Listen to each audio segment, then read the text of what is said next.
Hello everyone, welcome to CommerceNet Scholars.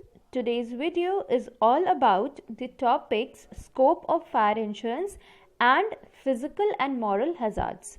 In today's video, we'll understand clearly that how wide or how narrow is the scope of fire insurance. At the same time, we'll be discussing about the meaning of physical and moral hazards and the basic difference between the two categories of the hazards associated with fire insurance policy.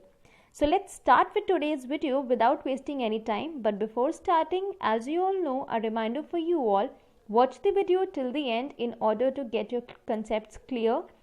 Give it a like if you really like the video, share it with your friends as much as possible, and most important of all, subscribe the channel if you haven't subscribed yet.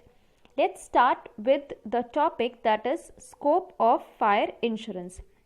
Now, talking about the scope of fire insurance, we basically have two broad categories, wherein the first one says fire insurance business is different from other insurance business in operation and covers the risks caused by fire. Till now, we have understood that there are two broad categories of an insurance policy, of an insurance contract, which includes one category as life insurance and the second category as the general insurance. Life insurance will be covering all the insurance policies associated with the life of a person, life of an individual, while the general insurance policy will be covering all the insurance policies associated with the property of the person, minimizing the risks or loss associated with the property of the person, under which the first category that we have started on with is fire insurance policy. So whatever risk is caused by the happening or the event of fire, all that will be covered under the scope of fire insurance policy. In addition to the risks caused by fire, it also includes other reasons and occurrences which can be customarily be included among risks insured under fire insurance contract. Thus, we can divide the total scope of fire insurance into two parts, or the scope of fire insurance may be studied from two angles. The two angles are ordinary scope of fire insurance and the comprehensive scope of fire insurance. So, what are the two categories? Ordinary scope and the comprehensive scope of fire insurance.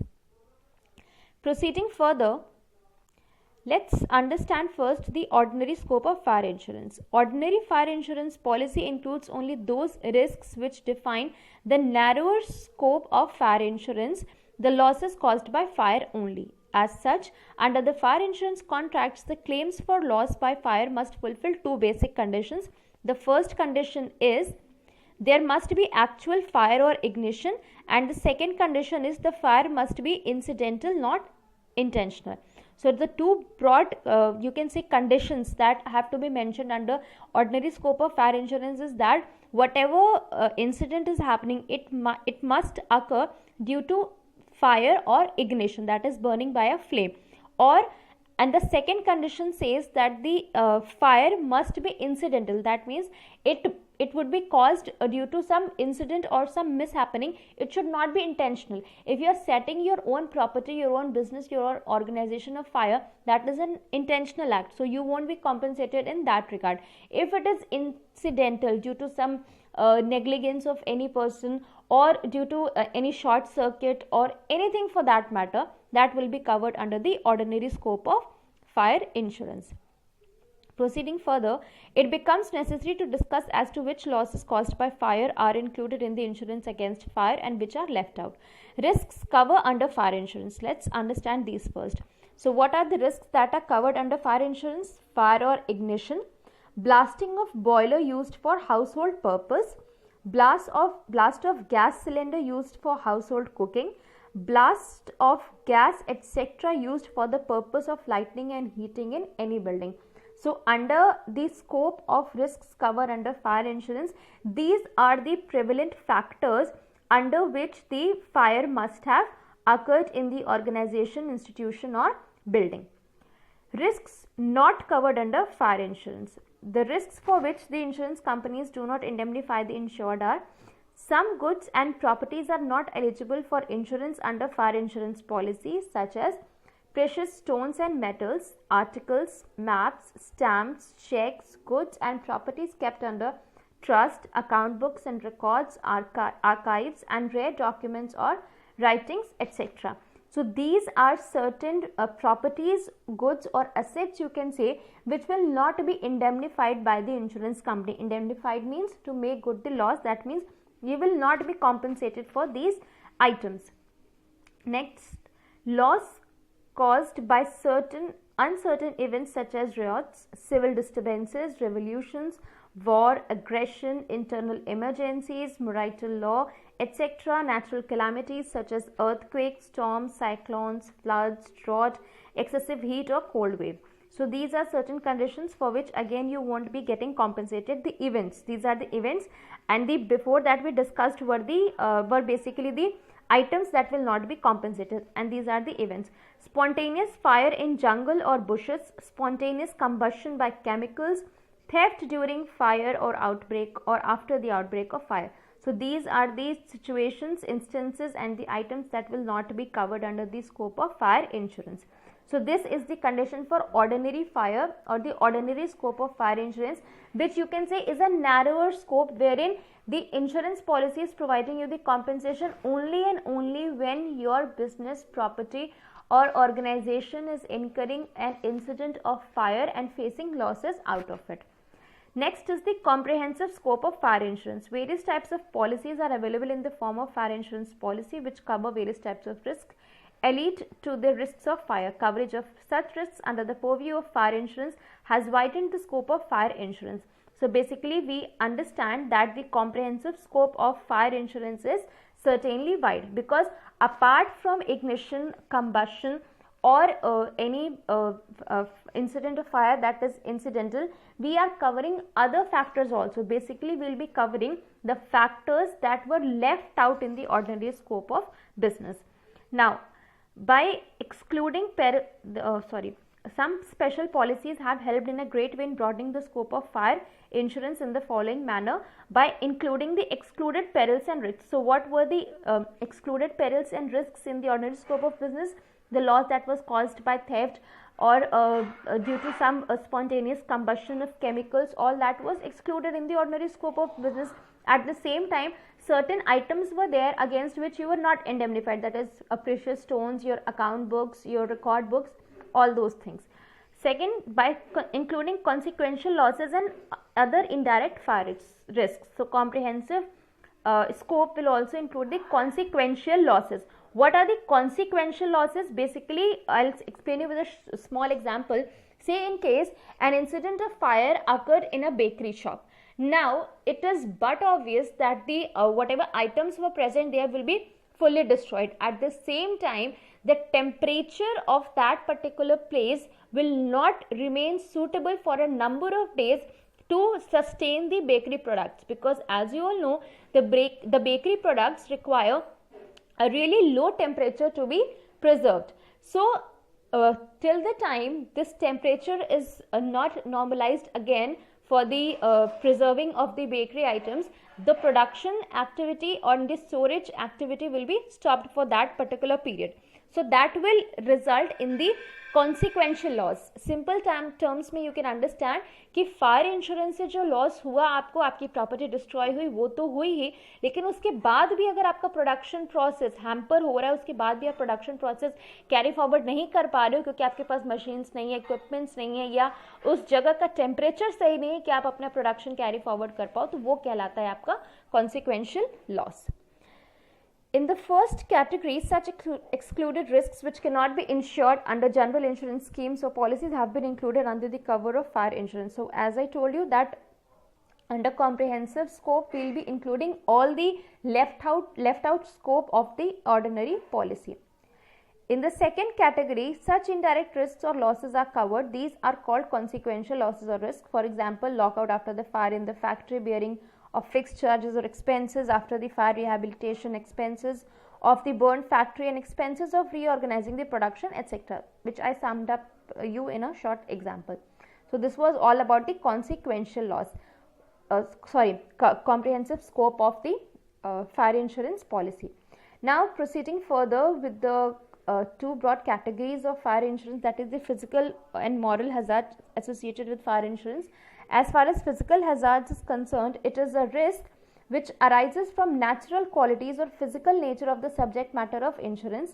The accurate assessment of the physical hazards can be done by getting the full details of the proposed risks, like actual construction of the property, or by making a survey of the property. It refers to the inherent risks of the fire in property which may occur due to inflammable nature, construction, artificial lighting, heat and lack of extinguishing apparatus inside the factory premises, production of gunpowder in the building, and a building not in close or near to a fire brigade station. So hazard is what? Basically, hazard is a situation wherein the losses that you will be having are leading to more disastrous situations. That is a hazard. Now what happens? Physical hazards will refer to a situation, to all those hazards that are clearly visible to you, or you can ascertain them in one look. Like if you have not installed any proper fire extinguishing devices in your organization or in the apartment, that will be a situation of physical hazard, because that is very well obvious that since you do not have any measures for controlling the incident of fire, the loss that will be caused to you will be of a larger amount. At the same time, if your building or your locality is quite far away from a fire brigade station, again that becomes a situation of physical hazard. All such examples are considered as unfavorable physical hazards. In such case of adverse hazards, the insurer can either reject the proposal outrightly or can charge a higher or extra premium for such adverse features. This I had told you initially as well, that if you do not have any proper arrangements for mitigating the loss. What was the feature of mitigation of loss? That proper attempts have to be made on your part to minimize the risks that will be occurring. So now what happens if the insurance company finds out that you do not have any such appliances or any such equipments installed in your building, or the fire brigade station is also quite far away, there are number of items that you are working with are quite risky and would invite the situation of fire in your building. In that case, either the insurance company can reject the insurance contract, or it can charge higher premiums from you, because you are more prone to the risk of fire. The insurer may advise the prospective policyholder to make necessary changes or physical improvements in the construction of the property or the use of the property in location of the property in order to accept the risk at normal rates of premium. Now if you don't have any equipments installed, insurance company will advise you to do that, or you can make certain changes which will minimize your risk so that you have the normal rates of premium charged by you. Coming to the moral hazards, it is a risk arising from the nature and behavior of human beings concerned with subject matter of insurance. The moral hazard depends upon the man, as physical hazard depends upon the property. The property may be set on fire by the owner or by any person with his willingness. So moral hazard will be a situation wherein a person is himself setting his property on fire in order to claim the benefits by the insurance company. So this situation will be termed as a situation of moral hazard. Now this setting up of fire might be a situation of carelessness, negligence, or it might be intentional. Carelessness and lack of sense of duty may also increase the fire waste. Sometimes when market price is going down, the owner can willingly set fire on the property and gain from the payment of the insurance money. So this is something happens in general and we are very well aware of it. For example, carelessness, negligence, dishonesty, integrity, etc. are not amenable to quantitative measurement. Now why are we considering all this as moral hazard? Because this is something that is arising from within a person, within the nature of a person, and you cannot measure it in the quantitative terms. So hence this will be termed as the moral hazard. So in simple terms, I will be summing up the two different categories of hazards, physical and moral hazards. Physical hazards will be the lacks that are there, or the shortcomings that are there in the property to avoid the situation of fire or the mitigation of fire loss. While moral hazard will be a situation wherein a person out of negligence dishonesty or carelessness is setting his own property on fire to gain from the compensation that will be available to him or her in the event of compensation. So this is all for today's video. I hope it was clear to you all. Any doubts you can mention down in the comments section below. That's all for today. Thank you and have a nice day. Again a reminder, do not forget to subscribe to the channel.